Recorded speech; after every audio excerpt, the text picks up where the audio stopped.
سور پر چڑھتے چڑھتے آ جاتے ہیں، اتنا اونچا ہے وہ۔ اس دور میں تو پڑوسی ملک کے لوگوں نے کچے پکے راستے بنا رکھے ہیں، تب یہ کنڈیشن ہے کہ لوگ لیمکا لے کر، نیبو پانی لے کر، شربت لے کر، ٹھنڈے پانی لے کر، آئس کریم کھاتے ہوئے غار سور پہ چڑھتے ہیں کہ پیاس نہیں لگے۔ یہ اس دور کی کنڈیشن ہے۔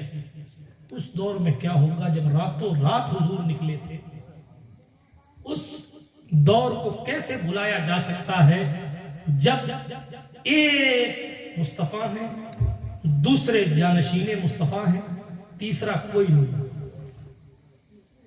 تیسرا کوئی نہیں، راستے سے چل رہے ہیں۔ غار سور شروعات ہوئی، نوکیلی پہاڑیاں اور کانٹے والی جھاڑیاں مصطفیٰ کے نازک قدم میں چبھیں تو حضور علیہ الصلوۃ والتسلیم کے پائے مبارک زخمی ہو گئے۔ جب حضور کے قدمان اطہر زخمی ہوئے تو ساتھ چھوڑ کر بھاگ جانے والے کو صدیق نہیں کہتے ہیں۔ ہاں، ابو بکر صدیق رضی اللہ عنہ نے کہا یا رسول اللہ اگر اجازت ہو تو آپ میرے کندھے پر آ جائیں۔ اس سے دو فائدہ ہوگا، ایک تو آپ کے قدم مبارک زخمی نہیں ہوں گے، ایک تو آپ کے قدم مبارک زخمی نہیں ہوں گے، دوسرا جو دشمن ہمارے پیچھے ہیں وہ جب دو قدم کے نشان تلاش کرتے کرتے ایک ہی قدم دیکھیں گے تو وہ یہ سوچیں گے کہ شاید ادھر سے محمد نہیں گئے ہوں گے، کہیں اور دو لوگوں کا راستہ ہوگا، وہاں تلاش کرو جہاں دو لوگوں کے قدم کے نشان ملتے ہوں گے، اس لیے آپ میرے کندھوں پر آ جائیے۔ صدیق اکبر کی اس قربانی پر میری زندگی قربان کہ انہوں نے اپنے کندھوں پر بٹھا کر مصطفیٰ کو غار سور چڑھایا ہے، جبل سور پہ چڑھایا ہے۔ اسی لیے عمر بن خطاب کہتے کاش میں ابو بکر کے سینے کا ایک بال ہوتا۔ عمر کہتے ہیں کاش میں ابو بکر کے سینے کا ایک بال ہوتا۔ علماء نے لکھا سینے کا بال ہی کیوں کہا، پلکوں کا کیوں نہیں کہا؟ کہا ہو سکتا ہے اس لیے کہ جب حضور کو کندھے پر بٹھایا تھا تو مصطفیٰ کے قدم ان کے سینے پر تھے، اس لیے کہا کہ جناب مجھے کاش میں ابو بکر کے سینے کا بال ہوتا۔ خیر جناب والا بات لمبی ہو جائے گی، صدیق اکبر تو پھر صدیق اکبر ہیں، ان کی شان نرالی ہے۔ عرض یہ کر رہا تھا اس طرح انہوں نے حضور کو اپنے کندھے پر بٹھا کر غار سور جبل سور پہ چڑھایا، غار سور تک پہنچایا۔ دوسری طرف فتح مکہ کا دن ہے، واقعہ آپ نے سنا ہوا ہے، سرکار مولا کائنات امام المشارق والمغارب مولا علی بن ابو طالب کرم اللہ تعالی وجہہ الکریم، سرکار علی حیدر کرار ہے، بتوں کو توڑنا ہے، لوگوں کی عقلیں ٹھکانے لگانی ہے، بلاؤ علی کو۔ رات کی تاریکی ہے، سرکار علی حیدر کرار کو بلایا گیا، بڑے بڑے تھے۔ کبھی تنہائی میں آئیے گا، آن ریکارڈ بتانا اچھا نہیں لگتا، کبھی تنہائی میں آئیے گا تو میں بتاؤں گا کہ کنڈیشن کیا تھی اس وقت۔ اور پھر ظاہر ہے جب توڑنا ہے اور زمین دوز کرنا ہے تو پھر خدا کے شیر کو بلانا ہے، شیر خدا بلائے، علی کو بلاؤ۔ ایک بہت اونچا تھا، علی ہتھوڑے مار رہے تھے اور جھوٹے معبودوں کو زمین دوز کر رہے تھے۔ حضور کہہ رہے تھے جاء الحق وزهق الباطل ان الباطل کان زهوقا۔ آخر وہ منزل کیا، ایک بہت اونچا تھا، مضبوط تھا، گرانے سے گرے گا نہیں۔ ظاہر ہے اس کے لیے کہا علی اوپر چڑھنا پڑے گا۔ سرکار مولا علی کرم اللہ وجہہ الکریم نے کہا حضور آپ کے کندھے پر آ جائیں؟ کہا نہیں، آج تم میرے کندھے پر آؤ۔ حضور علیہ الصلوۃ والتسلیم نے اپنے کندھے پر مولا علی کو کھڑا کیا۔ اب اس مقام اس منزل پر میں کچھ کہہ نہیں سکتا، اس لیے کہ جس کے قدم سے لگے ہوئے ذرے بھی جنت اس پر رشک کرتی ہے۔ اعلیٰ حضرت نے لکھا ہم خاک ہیں اور خاک ہی ماوا ہے ہمارا، خاکی تو آدم جد اعلیٰ ہے ہمارا، اس نے لقب خاک شہنشاہ سے ہے پایا، جو حیدر کرار کے مولا ہے ہمارا۔ اے مدعیو تم خاک کو خاک نہ سمجھے، کیوں؟ اس خاک میں مدفون شہ بطحا ہے ہمارا۔ اس مٹی کا مقدر ہے کہ حضور علیہ السلام کا جسم اطہر اس سے لگا ہے۔ خیر حضور کا جسم اقدس جس زمین سے لگا ہے، قاضی ایاز نے لکھا اور بھی بہت سے علماء نے لکھا، وہ زمین اللہ کے عرش سے افضل ہے، کیونکہ وہ حضور کے جسم سے لگی ہوئی۔ جب جسم سے لگی ہوئی زمین عرش سے افضل ہے تو پھر جو کندھے پر ہیں ان کے مقام کی حد بندی میں کیسے کروں؟ وہ تو کندھوں کے اوپر ہے، کبھی حسن ہے، کبھی حسین ہے، کبھی علی حیدر ہے۔ اچھا یہ ایک اسپیشلٹی ہے، صحابہ ہیں، ان کی شان یہ ہے کہ وہ حضور کی خدمت کرتے ہیں، حضور علیہ الصلوۃ والتسلیم کو اپنے کندھے پر اٹھاتے ہیں، اور اہل بیت ہیں، حضور انہیں اپنے کندھے پر اٹھاتے ہیں۔ یہ مصطفیٰ جان رحمت علیہ الصلوۃ والتسلیم کی اسپیشلٹی حضور علیہ السلام نے اپنی کارکردگی سے دکھائی۔ بات نسبت کی میں نے کرنی، تیزی کے ساتھ آگے بڑھیں، اور بات کو میں اختتام کی طرف لے کر جاتا ہوں۔ اب میں مقام اہل بیت کیا بیان کروں؟ جب آپ نے سن لیا کہ جسم سے لگی ہوئی مٹی، جسم سے لگی ہوئی مٹی خدا کے عرش سے افضل ہے، تو سیدہ زہرا کو تو جگر کا ٹکڑا کہا ہے، اس کا مقام کیا ہوگا؟ حضور علیہ الصلوۃ والتسلیم نے حسین کو تو خون کہا ہے، علی حیدر کرار کو فرمایا علی دم کا دمی ولحم کا لحمی، اے علی تیرا گوشت میرا گوشت ہے، تیرا خون میرا خون ہے۔ بات لمبی ہو جائے گی مگر اتنا بیان کرتا ہوں، اللہ کے رسول صلی اللہ علیہ وآلہ وسلم سے یہ جو اہل بیت کو فضیلت حاصل ہوئی، یہ بھی نسبت کی برکت۔ اس چیز کی کیا ہے؟ نسبت۔ خاندان سارے اچھے، بہت سے خاندان آئے ختم ہو گئے چلے گئے، مگر سارے خاندانوں میں زہرا کا خاندان افضل کیوں؟ اس لیے کہ اسے نسبت سب سے افضل ذات سے حاصل۔ نسبت کا کھیل چاروں طرف ہے۔ نسبت گھر والوں کو تمام نبیوں کے سردار سے ہوئی تو تمام خاندانوں میں یہ خاندان سب سے افضل ہوگا۔ کیوں؟ اس لیے کہ نسبت سید عالم سے ہوگی۔ اور حضور علیہ السلام نے فرمایا لوگوں اللہ کے لیے مجھ سے محبت کرو۔ اللہ سے محبت کرنا چاہتے ہو تو مجھ سے محبت کرو، اور میری محبت چاہتے ہو تو میری اہل بیت سے محبت کرو۔ صاف۔ اور چلیں، صدیق اکبر کی بات چل رہی تھی، کیسی منصف ذات، ایک ایسا خاص آدمی حضور علیہ الصلوۃ والتسلیم کے صدیق اکبر جو رازدار مصطفیٰ ہیں۔ ہاں، سفر ہجرت میں تیسرا کوئی تھا نہیں، قرآن نے انہیں ثانی اثنین کہا۔ کیا کیا باتیں، کیا کیا راز کی باتیں حضور نے ابوبکر کو بتائی ہوں گی رضی اللہ تعالیٰ عنہ، کون بیان کر سکتا ہے؟ کیا مقام اللہ کے رسول علیہ السلام نے انہیں عطا فرمایا ہوگا؟ کوئی ایک دن دو دن ساتھ رہ جائے، ایک دن دو دن خدمت کر لے تو جناب ہر سخی کی یہ شان ہوتی ہے کہ کوئی کسی کو خلافت دیتا ہے، کوئی کسی کو دعا دیتا ہے، کوئی کسی کو کچھ دیتا ہے، کوئی کسی کو کچھ دیتا ہے، مگر جو کائنات میں سب سے سخی ہے اس نے اپنے سب سے بڑے خادم کو کیا کیا نہیں دیا ہوگا، اس پر ہم اور آپ حد بندی نہیں کر سکتے۔ مگر میں آپ کو بتانا چاہ رہا ہوں، حضرت ابوبکر صدیق سے کسی نے پوچھا، یہ حدیث بخاری شریف میں ہے کہ حضور علیہ السلام کی محبت کو کہاں تلاش کیا جائے، حضور کیسے ملیں گے؟ یہ نہیں کہا میرے مرید ہو جاؤ میں جنت پہنچا دوں گا۔ صدیق اکبر نے کیا فرمایا؟ ارقبوا محمدن فی اہل بیتہ، سبحان اللہ، فرمایا حضور کی محبت چاہتے ہو تو اہل بیت میں تلاش کرو، حضور کی قربت چاہتے ہو تو اہل بیت میں تلاش کرو، حضور سے قریب ہونا چاہتے ہو تو اہل بیت۔ یہ فتویٰ سید الصحابہ کا ہے، یہ مسلک سرکار صدیق اکبر کا ہے۔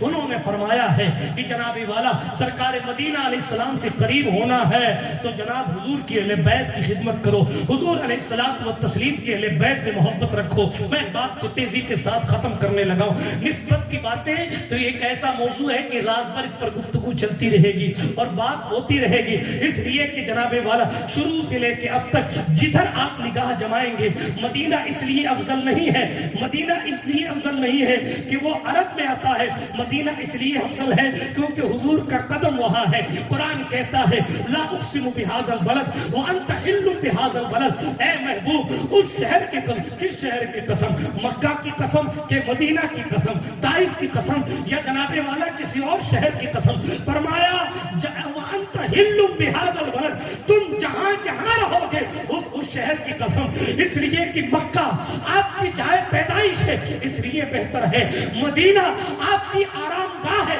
اس لیے بہتر ہے، آپ کے قدمان ناز کہیں پڑے تو وہ جگہ دارالشفا بن جاتی ہے، آپ صبح و شام کہیں آئے جائیں تو وہ جنت کی کیاری بن جاتی ہے، آپ کسی زمین کو نسبت ہو جائے تو وہ جگہ عرش سے افضل ہو جاتی، ساری چیزیں نسبتوں کے ارد، نسبت، جس نے نسبت کی تعظیم کی اس کو فائدہ ملا، اور جس نے نہیں کی اس کے بڑے غرق ہو گئے۔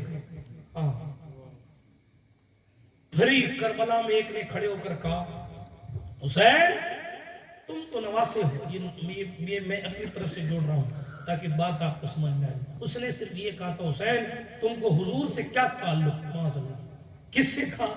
حسین پاک سے، جس کی فضیلت حدیث سے ثابت ہے، جس کو کندھے پر بٹھانا ثابت ہے، جس کے بارے میں یہ ہے کہ حضور علیہ السلام ان کے رونے سے خود پریشان ہوتے تھے، جن کے بارے میں یہ ہے کہ حضور سیدہ سے کہتے کہ میرے حسین کو رلایا نہ کرو۔ میں پھر کبھی فضیلت امام پاک علیہ جدی علیہ السلام پر گفتگو کروں گا، لیکن ابھی میں صرف اتنا بتاتا ہوں جن کی فضیلتوں پہ کوئی کلام نہیں ہے۔ لوگوں نے، کلمہ پڑھنے والوں نے یہ کہا حسین تم کو مصطفیٰ سے کیا تعلق؟ ان کا کہنا دراصل یہ تھا کہ صاحب تم پوتے نہیں ہو، نواسے ہو، نسب حسین پاک پر ان کو سوال اٹھانا تھا، معاذ اللہ رب العالمین۔ اس لیے انہوں نے کہا تم کو حضور سے کیا تعلق؟ نسبت کا احترام نہیں کیا۔ حضرت امام پاک نے ہاتھ اٹھایا، اللہم امیتہ عطشانا، کسی کے لیے کہا یہ بد دعا کی اللہم امیتہ عطشانا، کسی کا حال یہ ہوا جس نے یہ گستاخی کی تھی، وہ گیا استنجا کرنے کے لیے، استنجا کر ہی رہا تھا کہ ایک جانور نے اس کو کاٹ لیا، بھی گستاخی کر کے گیا تھا، جانور نے کاٹ لیا، کاٹا تو اپنی ہی نجاست میں لپٹ کے وہ مر گیا۔ نسبت کا احترام نہ کرنے کا نتیجہ سینکڑوں قصے اس پر سنائے جا سکتے ہیں۔ امام مالک کی طرف چلیں، امام مدینہ ہے، واقعہ ذہن میں آ گیا، اجازت ہو تو سنا دوں، آپ کو گرمی تو نہیں لگ رہی زیادہ؟ حضرت امام مالک امام مدینہ ہے، مسجد نبوی شریف میں رہتے ہیں، تفصیل میں جانے کا وقت نہیں ہے، اتنا جان لیں کہ اللہ نے انہیں بڑی بلندی عطا فرمائی ہے۔ دور کے اعتبار سے امام اعظم کے بعد ان کا دور ہے، مدینۃ الرسول میں یہ رہتے ہیں، امام مدینہ انہیں کہا جاتا ہے۔ حضرت امام محمد جو امام اعظم کے شاگرد ہیں، وہ فن حدیث میں امام مالک کے شاگرد ہیں۔ تفصیل میں جانے کا وقت نہیں ہے، ورنہ میں آپ کو امام مالک کا بیک گراؤنڈ سمجھاتا، میں پھر کبھی بتاؤں گا، لیکن ابھی تیزی کے ساتھ صرف عشق اہل بیت بتاتا ہوں۔ جعفر بن سلیمان بنو عباس کا خلیفہ ہے، اس نے سرکار امام مالک کو کوڑے لگوائے۔ ایک ایسا امام جو ایسا محدث ہے، آپ اندازہ لگائیں، امام اعظم کا شاگرد، امام بخاری کا دادا پر دادا استاد امام محمد بن حسن شیبانی جس سے حدیث پڑھنے آتے ہیں، وہ امام مالک کی ذات ہے، جو حضور علیہ السلام کے روضہ اطہر پر حاضر ہو کر حضور کی حدیثیں لوگوں کو سناتا ہے، وہ امام مالک کی ذات ہے۔ یہ وہی عاشق ہے جس نے حرم مصطفیٰ میں کبھی استنجا نہیں کیا، اس لیے کہ جناب والا وہ کہتے تھے مجھے شرم آتی ہے کہ مصطفیٰ جان رحمت علیہ الصلوۃ والتسلیم کے دیار میں نجاست کروں، اللہ اکبر کبیرہ۔ یہ وہی امام مالک ہیں جن کے پاؤں میں کانٹا چبھ گیا تھا تو اپنے پیر کو ٹھیک کر کے چل رہے تھے۔ کسی نے کہا اے مالک آپ اتنے بڑے امام ہیں، آپ ٹھیک سے کیوں نہیں چلتے، یہ ٹیڑے ٹیڑے کیوں چل رہے؟ کہا میرے پیر میں کانٹا چبھ گیا۔ کہا اس کو نکال لیجئے۔ کہا نہیں نکال سکتا۔ کہا کیوں؟ کہا اس حال میں اگر انتقال ہو جائے تو میں اگر رب کے دربار میں پیش ہوں اور میرا مولا مجھ سے پوچھے مالک بن انس کیا لایا ہے تو میں کہوں گا بے عمل آدمی ہوں، تیرے محبوب کے شہر کا کانٹا لایا ہوں۔ جو مسجد نبوی میں حدیث پڑھاتا ہو وہ عشق میں اتنا ڈوبا ہوا ہے، جن کے پاس سجدوں کی سوغات نہیں وہ کیا کریں گے؟ عشق جناب والا جب عشق سکھاتا ہے، آداب خود آگاہی کھلتے ہیں فقیروں پہ، اسرار شہنشاہی۔ اے عشق تیرے صدقے جلنے سے چھٹے سستے، وہ آگ لگائی ہے جو آگ بجھا دے گی۔ برادران ملت اسلامیہ، یہ امام مدینہ ہیں،